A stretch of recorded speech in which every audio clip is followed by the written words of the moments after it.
ఒక విషయం చెప్పండి సార్, అంటే ఎప్పుడైతే కాంగ్రెస్ ఇన్ ప్రిన్సిపల్ తెలంగాణ ఇవ్వడానికి ఒప్పుకున్నదో సార్, ఆ తర్వాత ఉద్యమంలో అంటే ఎవరైతే భాగస్వాములు మీలాంటి వాళ్ళు ఉన్నారో కొన్ని లెక్కలు వేసుకున్నారు. అంటే టీఆర్ఎస్కి వెళ్తే లాభమా, కాంగ్రెస్కి వెళ్తే లాభమా అనేటువంటి ఒక ఆ లెక్కల్లో కొంతమంది ఇటు కాంగ్రెస్కి వచ్చారు అనేటువంటిది కూడా కొంత ఉన్నదండి సార్, నిజమేనా? అది వాస్తవే సార్. ఎందుకంటే ఇప్పుడు రాజకీయంగా మన అవసరాలు కానీ రాజకీయంగా ఎదగాలనేటువంటి ఆలోచన ఉన్న వాళ్ళు తప్పకుండా చేస్తారు. విద్యార్థి ఉద్యమంలో మాత్రం మేము పాల్గొన్నది నిజంగా 100% తెలంగాణ రాష్ట్రమే. మాకు అటువంటి ఆలోచన లేకుండే. ఎందుకంటే తెలంగాణ రాష్ట్రం వస్తే మా కొలువులు వస్తాయి, మా బతుకులు మారుతాయి. తర్వాత మా తెలంగాణ పల్లెల్లో ఇవాళ కరువు తాండవిస్తూ ఉంది. మహబూబ్నగర్, నల్గొండ లాంటి సంబంధించిన మునుగోడు నియోజకవర్గం సుమారు ఒక 40 కిలోమీటర్ల తర్వాత స్టార్ట్ అవుతుంది సార్ హైదరాబాద్ నుంచి. ఇక్కడ ఫ్లోరిన్ సమస్య ఉంది. కృష్ణా దాదాపు ఒక 60 కిలోమీటర్లు వెళ్తుంది అక్కడ ఆ నియోజకవర్గం అంచు నుంచి. నీళ్లు రావటం లేదు. ఏంటిది దుర్మార్గం? మన రాష్ట్రంలో ఉన్నామా, విదేశాల్లో ఉన్నామా, ఎడారిలో ఉన్నామా అని మేము ఎప్పుడు మదన పడుతుండే వాళ్ళం. అందువల్ల మేము ఒక ఆకాంక్ష ఉండేది. ఏం ఆకాంక్ష?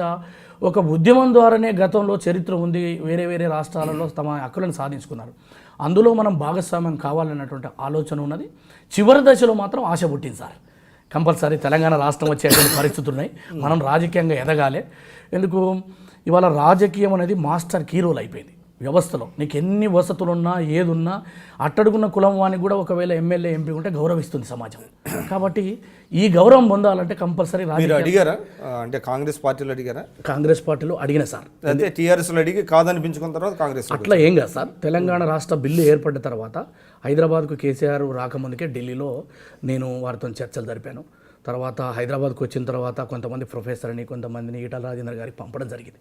సార్, ఒక బలహీన వర్గాల బిడ్డ, ఒక పద్మశాలి, తెలంగాణ మొత్తంలో కూడా ఎవరు లేరు, అవకాశం ఇస్తే బాగుంటుంది అనే పద్ధతి లోపల అడిగిన తర్వాత కాంగ్రెస్లో ఎవరు లేరు పద్మశాలి? కాంగ్రెస్లో అనేది కదా సార్, ఫస్ట్ టీఆర్ఎస్ నేపథ్యం చెప్తా. వారు ఎందుకో రిజెక్ట్ చేశారు. అక్కడ ఉన్న పరిస్థితుల నేపథ్యంలో వారు అంటుండేవారు అక్కడ గెలవరయ్యా బీసీలు అని చెప్పేసి ఈటల ఎవరు కేసీఆర్ గారు అన్నారు, డైరెక్ట్గా అన్నారు. ఇచ్చారు చాలామంది, మీ ప్రభాకర్ గారికి కూడా ఇచ్చారు. అంటే వారు ఒకటే ఇచ్చారు. ఇప్పుడు తెలంగాణ సకల జనుల సర్వేలో ఈనాడు 12,50,000 జనాభా సార్, 10,20,000 ఓట్లు ఉన్నాయి సార్ మాకు తెలంగాణ మొత్తం టోటల్గా. అలాంటప్పుడు గౌడ్స్కి వస్తూ ఉన్నాయి. అంటే సంగారెడ్డి ఎమ్మెల్యే కూడా ఆయన పద్మశాలి ఒకే ఒక్కడున్నారు సార్ తెలంగాణ మొత్తంలో. ఇవాళ బీసీలో దాదాపు 60% జనాభా ఉంటే మాకు దక్కింది ఎంత సార్? బీసీలలో మేము దాదాపు 3rd ప్లేస్లో ఉన్నాం. పద్మశాలి సామాజిక వర్గం ఫస్ట్ యాదవులు, తర్వాత ముదిరాజులు, తర్వాత పద్మశాలి, మున్నూరు కాపు, ఇలా 4 వరుసలు ఉన్నాయి, 5-6 సామాజిక వర్గాలు. అలాంటప్పుడు మరి మమ్మల్ని వాళ్ళ రాజకీయంగా చిన్న చూపు చూస్తున్నారు అనేటువంటి అభిప్రాయంతో మేము అడగడానికి సాహసించాం. మాకు కూడా ఒక టికెట్ ఇవ్వండి, మేము గెలుస్తాం, ఎందుకు ఉద్యమ నేపథ్యం ఉంది, తర్వాత ఆనాడు గాలి ఉంది అని చెప్పేసి అడిగి. కానీ మీ మునుగోడు నియోజకవర్గం ప్రిడామినెంట్గా రెడ్డి కమ్యూనిటీకి చెందింది.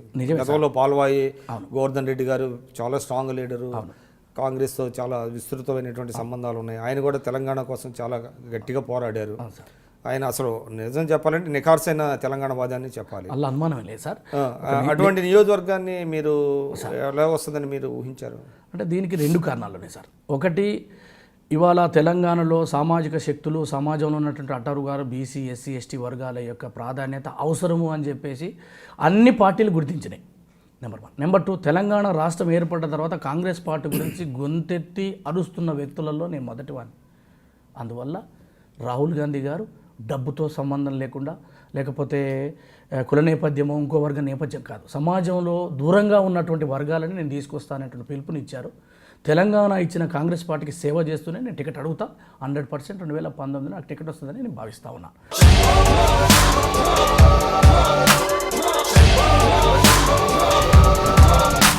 ఫోటోలో వ్యక్తి ఎవరమ్మా? మీ ఆయన చనిపోయారా? అయ్యో, ఎక్కడ పడితే అక్కడ, ఏది పడితే అది వాగుతున్నాడని పోలీసులు నగర బహిష్కరణ చేశారండి. మొదటి భార్యని చేసుకున్నాక పిల్లలు పుట్టలేదని రెండో పెళ్లి చేసుకున్నారు. ఆవిడకి పుట్టలేదు. 3వ సారైనా తగులుతుందనుకున్నా, తనకే పుట్టలేదు. ఆయన దగ్గర బాణం ఉంది కానీ దానికి పదును లేదురా. ah ah ah ah ah